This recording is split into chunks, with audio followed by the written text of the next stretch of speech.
Hi, everyone. Hello, and welcome to the 2020 Boston Marathon Virtual Expo.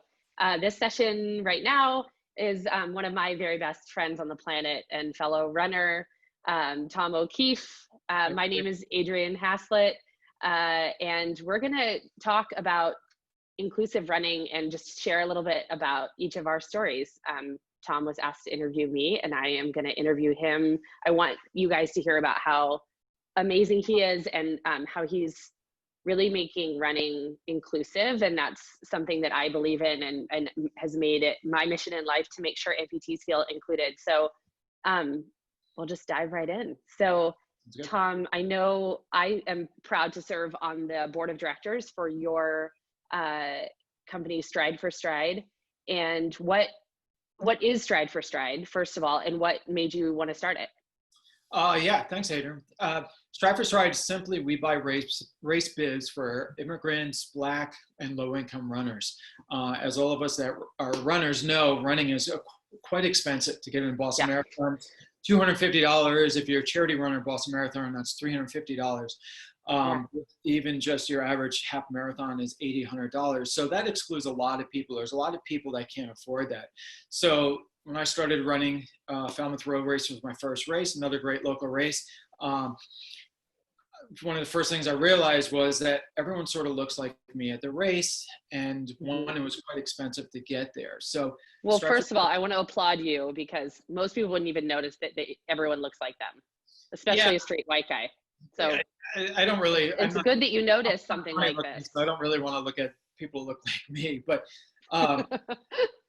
But everyone thinks racing is you can just to go out for a run is fairly affordable. Shoes are not cheap, but if you want to compete and want to race, and I think everyone that's sort of watching here, or anyone that's ran a Boston Marathon knows it's the competition of a race that really sets you from running as a form of exercise to just being this obsession and this life goal.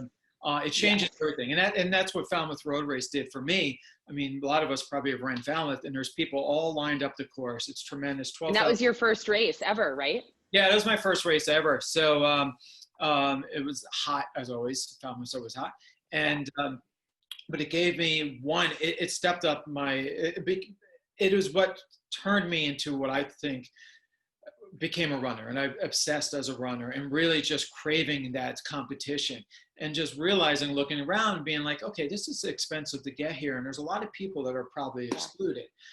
So in 2018, I created Stride for Stride to give people that can't afford that opportunity, the opportunity just to get to the starting line and to compete. So I love that. I love that. And it's, like you said, it's so important to realize like what is missing from this opportunity that I was given. And that bib, if I remember this right, that bib for the Falmouth Road Race that you used was given to you. Like you may not have done it if somebody hadn't gifted you that bib. Yeah, no, correct. That it was a gift from a local shoe company. And to be honest, if I wasn't gifted that entry, I might not ever have started running and never gotten hooked. And that's sort of the premise of Stride for Stride. If someone doesn't get an opportunity to get the start line, they might never run and it's not just about running. It's about staying focused, staying healthy, and training, and also just having the self-esteem, positivity that I can do. I mean, anyone who ran a marathon knows crossing that finish line changes your life forever, mentally and physically, and tremendous accomplishment, as you know. So that's just of Stride for Stride. We just try to get people that can't afford to get there that opportunity to the starting line, because once you can get to the starting line, the guy that's making minimum wage can beat the millionaire. Everyone's equal when they get to the starting line. They have the opportunity to win that race. They just have to get to that starting line, and it's up to them to become the first across the finish line. So yeah, I love that. I love that you are giving people that opportunity. And I know, serving on the board and just being one of your best friends and considering you family, I've been able to see I'm already going to do it. I'm already going to cry. I've been able to see people cross the finish line. I think that was at the Super Sunday race in Cambridge. We're both in Boston right now. I know people are watching this all over the world, and it was amazing. And people were crossing the finish line, and then they were losing their minds and in happiness. Like they were so happy. And then you told them, oh, the medals are over here. You can go get a medal. And they were like, what? Yeah. Like, I get a medal out of this? That was huge. obviously we Yeah. brag about Yeah. medals, Big but fans of medals. I this, know. I'm this not in front of any of mine right now. this allows But us to yes. remember that day, and it's a memento. And Yeah. we have a new guy we signed up about a month ago from Mexico, Eduardo, and he ran a virtual race with us. We did a few of us, about 10 of us together, ran this race around Cleveland Circle Reservoir. And when he crossed the finish line, you thought he was finishing the Boston Marathon. He was so excited. It was the first time he ever got a medal, but it was also the first time he's ever ran that distance, which was a 10K. And it was just so empowering for him. And now he's training for a half marathon that we're doing together, the Bay State Marathon, actually, coming up in mid-October or so. So Yeah, and you've also helped. I think that was a lot of the runners that I saw that with Estrado online. If you don't follow Stride for Stride on social media, you should. Um, and I saw also at that Super Sunday race, there were a lot of people with the organization Back on My Feet, which is here in Boston and other cities as well. And there are people that are homeless that are trying to get back on their feet, and you were able to give and provide racing sneakers and entry into that race. And how that's cool is that to be able to see people that went from homelessness to being like, hell yeah, I have medal and I'm running and I'm a badass. Like, that's amazing. yeah. That I forgot everyone got shoes that race. That was our last race Yeah. in 2020.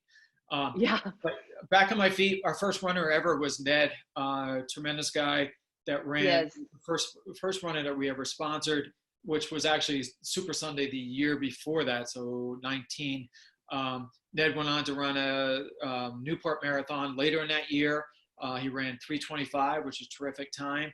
And he was actually signed up to run Paris Marathon this year, but everything's canceled. But Ned has been a terrific addition to the team, and he's from back on. Ned's also super fast. And I asked him if one day at Track Tuesday, back when we could do things like that, if he was interested in running Boston. He's like, oh, I'm going to qualify. I was like, cool. That's awesome. How have you really pivoted in COVID times? Because obviously you want to get people to races and you want people to feel that sense of community and you want people to feel that togetherness and feel like they are empowered to run in a crowd. But how have you been able to help people through this? Yeah, it's been a little challenging for running. Actually, for us as a charity, it's actually been a pretty good year for us, but probably because we don't have too many expenses because no one's racing. We've had a couple virtual races, which we've done together in groups, social distance dash, Bay State Marathon's coming up, which was been great. But COVID also allowed us to open up and say, okay, getting outside and running during COVID was a great way to stay focused and stay sane. As most of us watching here know, it's extremely beneficial to get out there. When we're dealing with low-income runners, there's a lot during COVID. There was a lot of stress because a lot of our runners work in the service industry were laid off and don't even get unemployment benefits because we have 26 runners, 25 are immigrants from Latin America and Cuba and Central America. So there was a lot of stress that we don't really recognize. So Strive for Stride then started adding more programs to kind of work on the essential items of life, food and housing. So we created a program called Heart to Cart, which buys shopping, supermarket gift cards for people who can't afford food. And we gave them to all of our runners who need them. Not everyone needed them. An amazing group of runners. Everyone here, somewhat, is struggling, low income, but the ones that were working didn't need it. No one took a card who didn't need it. They recommended people in the community that were out of work. And because of that, we distributed so far about $13,000 in supermarket gift card. And so that was incredible. Huge awakening from COVID to really, if you're worrying about how you're going to get food, you're not going to be able to run. So making sure you have adequate food and good food, good healthy food is something now that we are providing our runners and people within our community. And also looking to create safe running environments. A lot of the communities, talking to one of our runners yesterday who's starting to train for the half marathon, but he's worried because it's not that safe in his neighborhood to run in. Not only is it safe because of violence, but it's also very condensed, crowded, and not safe because there's so many cars and such a density. So we're working on creating programs where we can provide transportation to areas that are safer to run. We have group runs that leave from Cleveland Circle and run the marathon course out towards Heartbreak Hill and back, and sort of bring everyone in that needs to. And most of our runners don't have cars and they can't afford a $20 lift. So, we're working with them to get them there. So it really opens up to thinking just outside of pure running. And, hopefully race back next year and we'll be back up and running. And we're looking forward to it. So that's amazing. And I think just that, I keep thinking back to this, this moment where you were gifted this bib to run the Falmouth Road Race, and you ran your fastest time ever. You were so pumped, and you felt that crowd, which we all know and we all love. So that's why I was faster. and we all miss it so much. But I think of all the marathons you've run. How many marathons? I've Boston marathons. Five Boston marathons. Five Boston marathons. This is my first year not running. Yeah. And all of that has contributed to who you are and the friend that I love so much. But also now I get to see that love and other people get to see that love being given to other runners and be able to see that at finish lines. Like I remember again, seeing all those runners finish that were part of Stride for Stride, and they were like, they won the Super Bowl. I mean, it was amazing to see. And you're right. I mean, we have no idea if we just haven't seen the fastest runners because they haven't been given the opportunity. And my God, inclusion is so important now, and we can't be what we can't see. Yeah. That's just as simple as it is. Fastest runners out there that just can't afford to get to the race.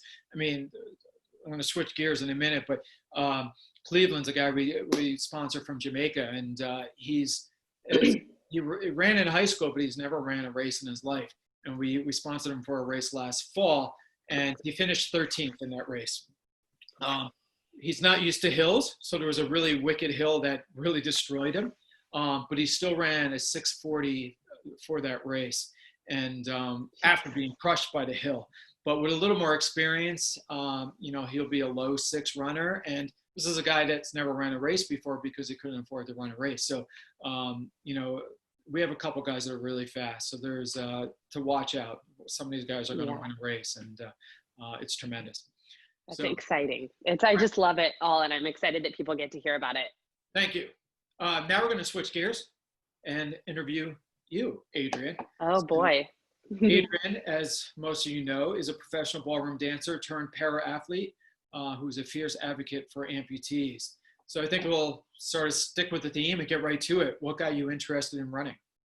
Yeah, well, it certainly wasn't seeing any runners when I was growing up. I was like the anti-runner. I was a ballroom dancer, and before that I was just in school. I thought it was way cooler to wear makeup and not sweat. So I would like forge notes to get out of the mile in high school.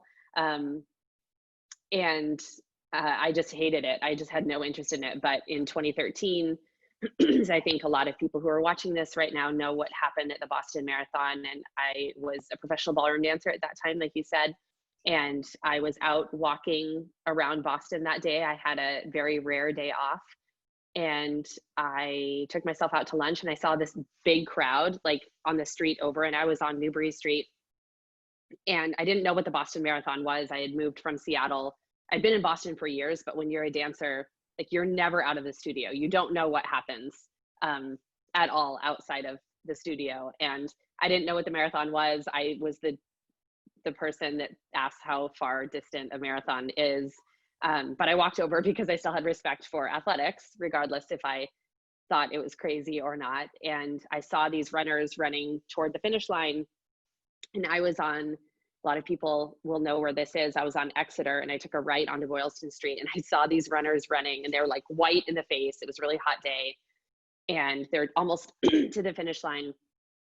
And they're running so far, and I asked someone what the distance was, and they said 26.2, and I was like, that's crazy distance to go for a statement necklace and a free banana. Like that makes no sense whatsoever at all. I just thought it was insane. And I started walking away from the finish line, and I heard this giant blast behind me. And I plugged my ears and got into like a crunched position. And it was super crowded around me, and the next one hit, and I went down on the ground and I lost my leg immediately. I was only about 2 feet away from where that thing dropped the backpack. And my whole life changed. And I really wanted to run. After that, everybody knows what happened. You know, the world rallied around the Boston Marathon and around runners and around us survivors. And I just wanted to say a giant thank you. And the way I knew how to do that, besides hug every stranger I ever saw again. Tom, you know, I'm a hugger, whether people ask or not. And I knew that the way I could thank everyone is to run and learn how to run, even though I'd never run before. And you ran the Boston Marathon soon after. I did. I ran the 2016 Boston Marathon. I had really limited resources. I got a running leg, which is like that U-shaped or the curve-shaped leg that everyone sees pro para-athlete runners running in. And it was really hard. And I remember asking my prosthetist, which is a fancy word for the person that makes legs, where I could learn how to run and like, what are the running groups around and where the other blade runners are. And he said, you know, I don't know anyone who's doing the marathon. And he's really, really versed in all this and he seems to know everything. And he still didn't know any resources. So I ran, people will laugh at this because I laugh at it too. I ran just 10 miles and I was like, I'm going to do this. Like, I can run so far. I know I can run another, 12.2. So I just, or whatever the math is on that, I just got that really wrong. And I just thought, I can do this. And I towed the start line and I thought, well, this is insane. And I heard people talking about nutrition and I heard people talking about water and I heard people talking about sleep. And I was like, oh boy.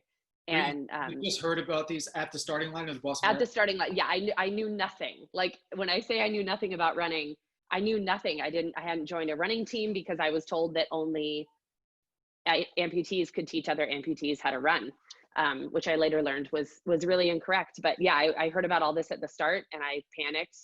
And I ran a PR of 10 hours and 44 minutes. And I finished. But you finished. And it was insane. They closed the course. I was on the sidewalks. I was, taking like tablecloths from restaurants and like trying to bundle up. The sun was starting to go down, but I finished.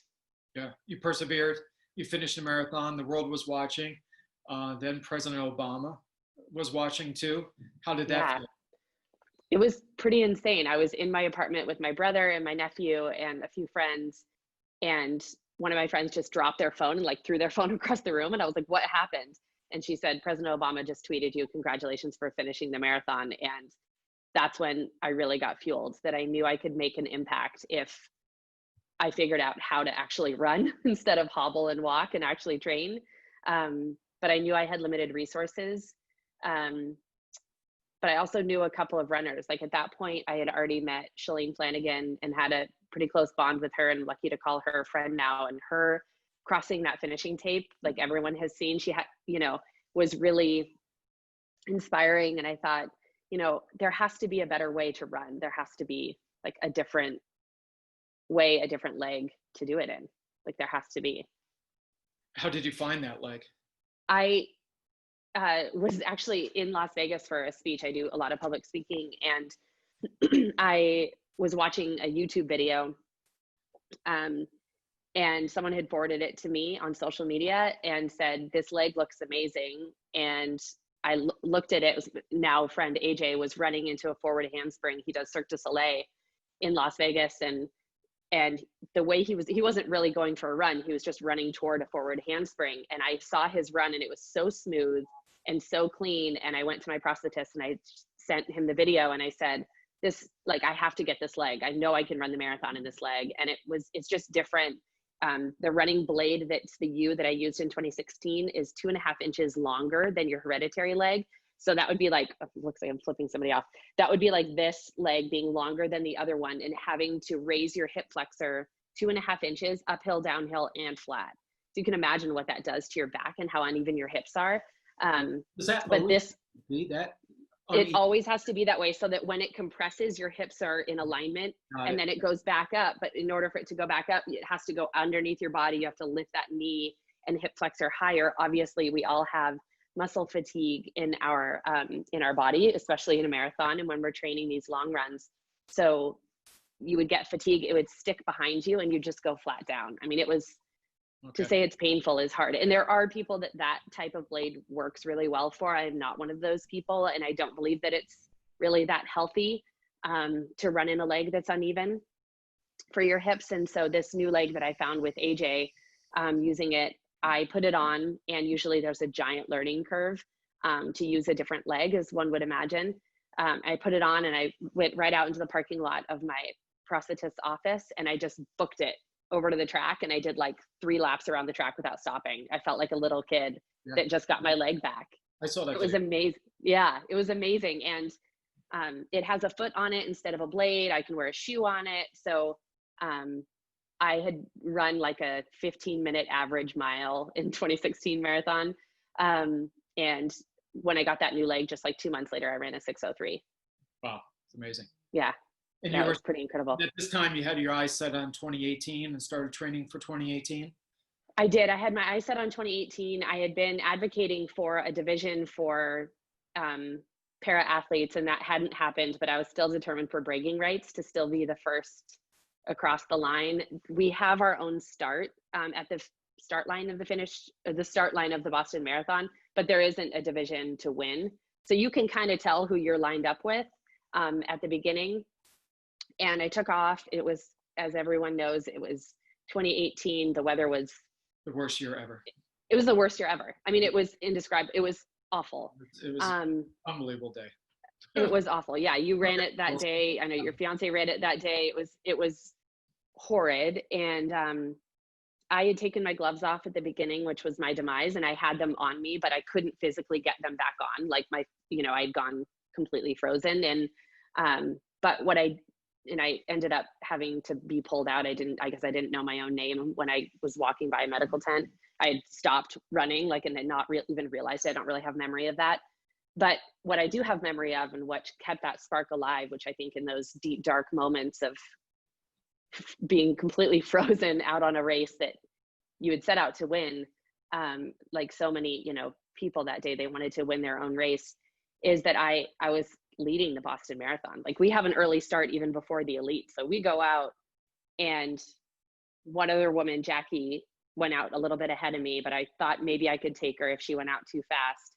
And then there was one guy. So I was second female, third overall, and I was running, and there was hardly anyone in front of me and no one behind me. And it felt pretty damn good to get into leading the Boston Marathon. And I thought, I'm going to continue fighting for this division because I want to have my Shalane moment like everybody else does. I want to have that moment where I can win this, but not just for me. I knew through my advocacy work and through speaking and through helping people who are also amputees, that there are a lot of people out there that want to run. There are a lot of other amputees out there that want that chance, not just me.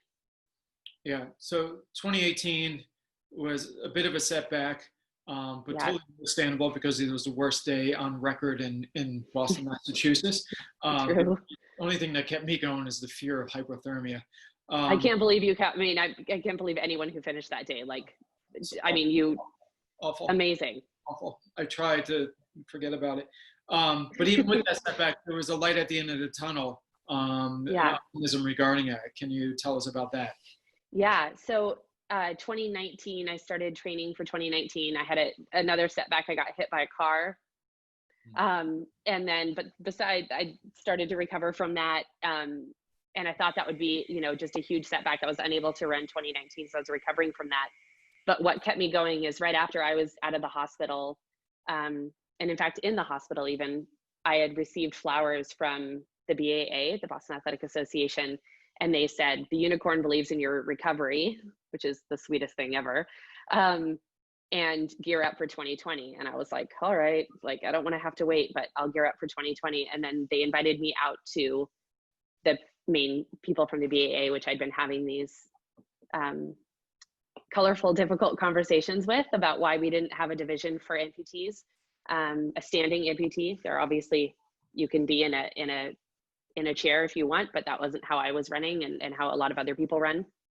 So they invited me out to coffee saying that they wanted to talk about my comeback race, which would be the BAA 5K, that same marathon weekend where I could still participate in marathon activities, but not do the distance that my body, was unable to do. So we started talking about that. And they looked at me across the table and they said, "Gear up for 2020 because we have the para division, the very first para division ever for amputees, and we want you to win, and you have 14 months to train." And that meant 14 months from that coffee date to the April 2020 Boston Marathon. And I lost my mind. I mean, I just thought it was the coolest thing in the world. And in fact, I called you and your fiance Bridget right after, because they told me not to tell anyone. So of course I called you right away and was like, "Guess what?" Yeah, listen, I remember that phone call. But this gave opportunity for your own division to win that division, to be a Boston Marathon winner, to break the tape. Something that you were unable to do before, that even if you came first, there was not a division, a recognized division by the BAA. Correct? Yeah. Not a recognized division. And it was, it's important. And a lot of people might say, "Oh, well, you're just doing this for self-serving," but I'm not. I mean, the discrimination that goes on for amputees is tenfold. And that could be a whole nother, another talk at another time, but it is important to be seen. And what we were talking about with you with Stride for Stride, you can't be what you can't see. And to be told that there aren't enough of you, or you won't run fast enough, or you won't, we don't think you'll get sponsors, we don't think you're, enough, is really hard to be able to be told that. So it was a big moment for sure. Huge. And then 2020. And then 2020 happened. And I think what's really, what really got me and what really keeps me going is when we announced and did a press conference to announce the division.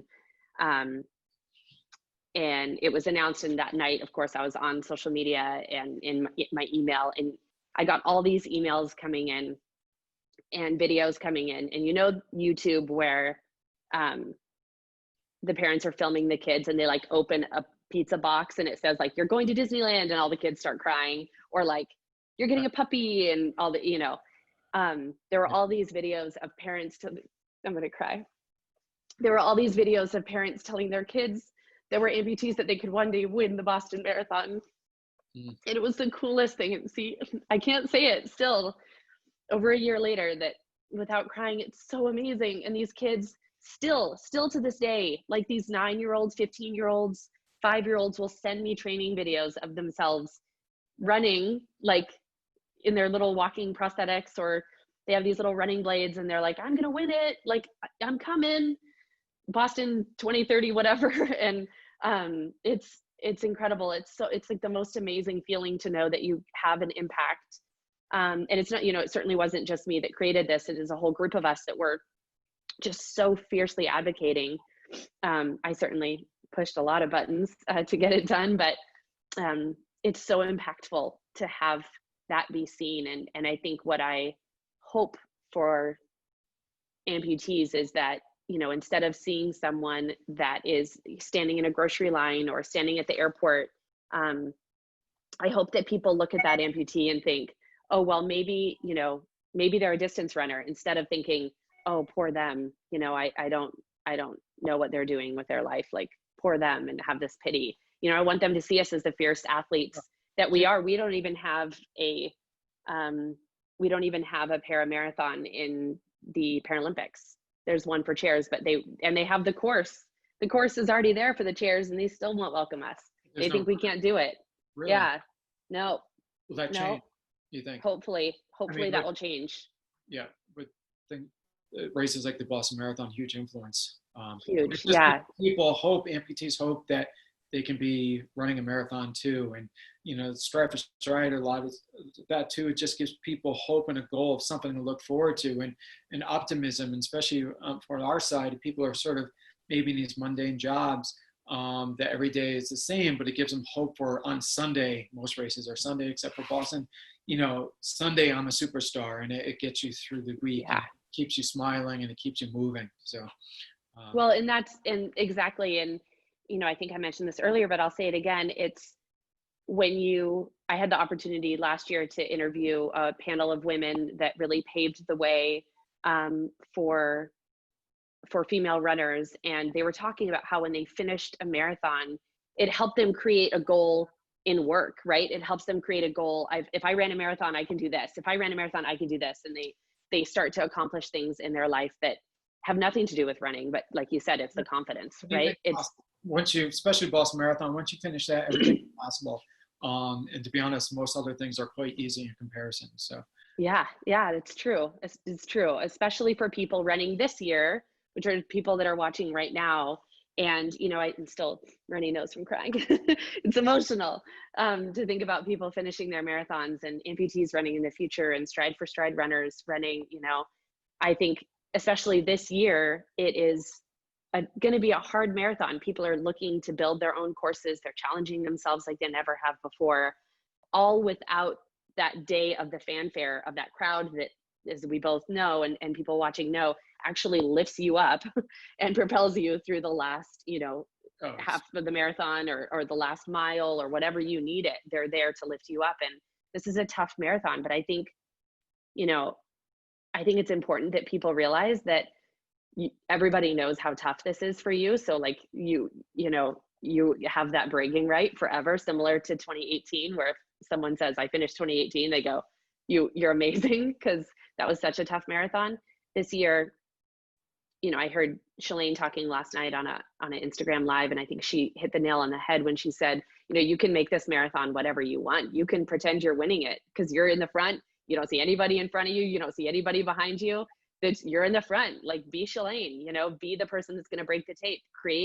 I'll add to that in saying, like, create a laurel wreath for yourself. Like, create the flag on your back. It's your marathon. You're going to win your marathon no matter what other competition you have, whether you're competing within your safe COVID bubble of friends that decide to run together or not. Like, fiercely win your marathon. And I think it's just amazing that these people just trained for possibly the hardest race they'll ever run. Yeah, I totally agree. Running solo that distance is very challenging. So I can't imagine. So good luck to everybody. I want to see it all on social media. I want highlight reels, if people can get highlight reels of their kids holding signs. I hope you go overboard with signs. I hope you cry like a baby at the finish line.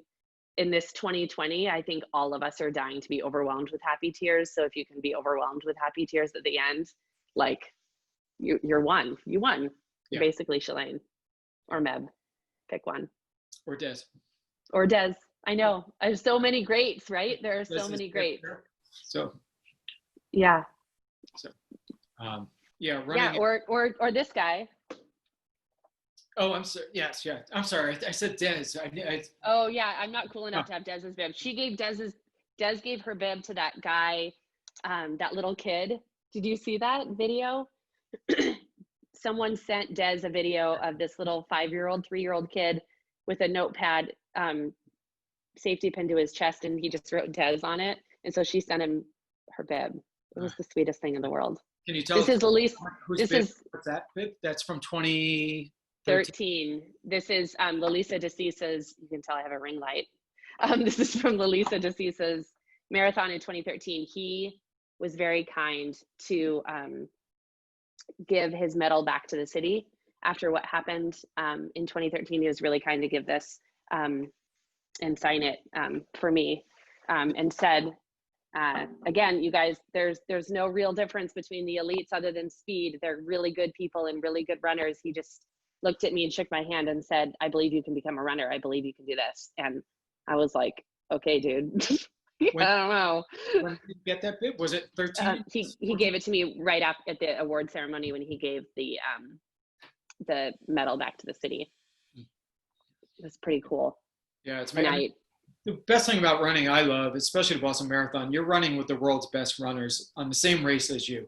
Yeah. There's no other sport that does it. You can't play football with Tom Brady or hit baseballs with David Ortiz, but you can run with Meb and you can run with Shalane. It's just, it's just pretty cool.